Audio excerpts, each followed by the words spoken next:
Hi. So I just wanted to talk a bit today about reframing because I mentioned it in my video the other day and I didn't really even expand on what I meant by that. And I would like to tell you an example from my own life of quite profound reframing that I did just on my own. So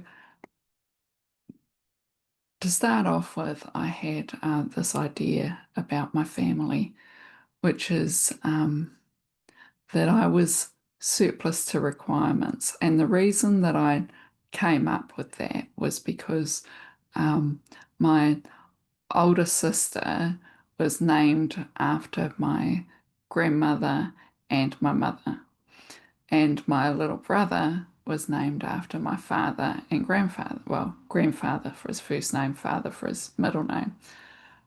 And then my names were just made up.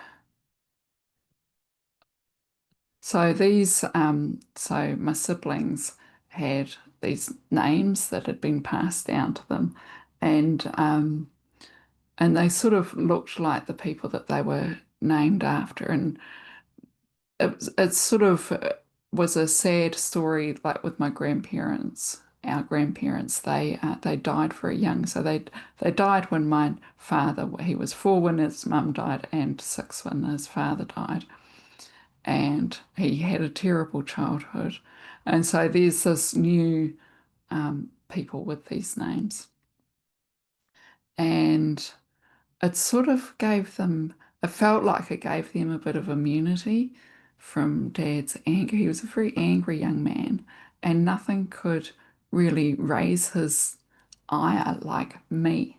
Just everything I said and did got him angry.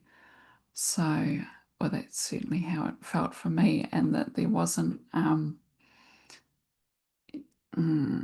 any need for me, yeah. So anyway, I had a lot around that for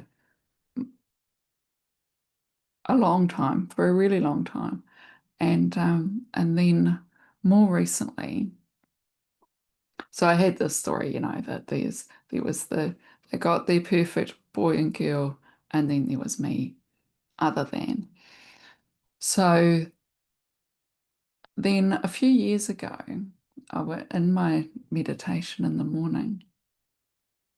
I called on my grandparents and I asked them why they didn't love me.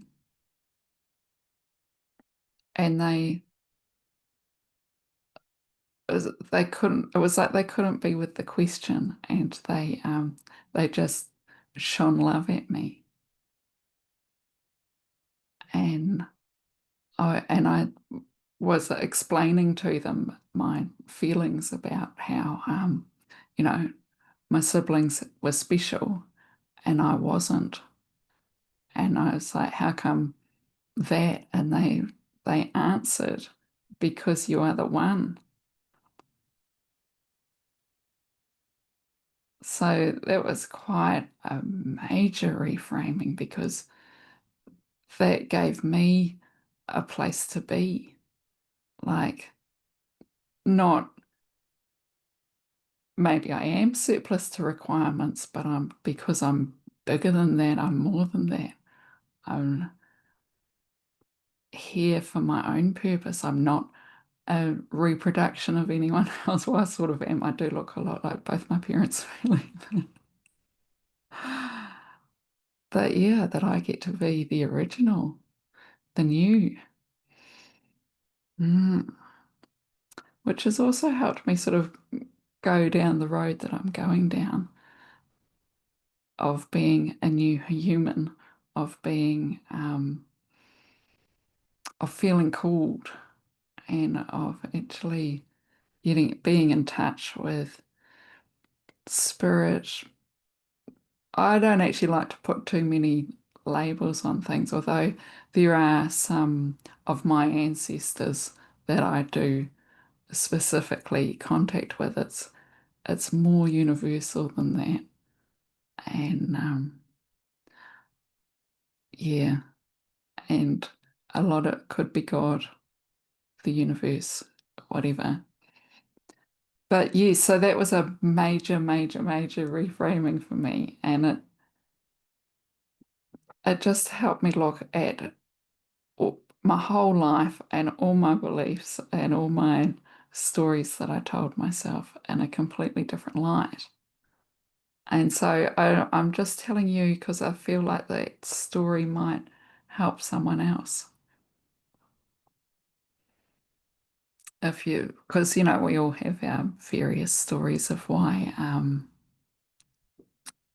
of not specialness, which is not true. But they're just stories that we tell ourselves anyway. Mm. So I hope that you get from that you are special,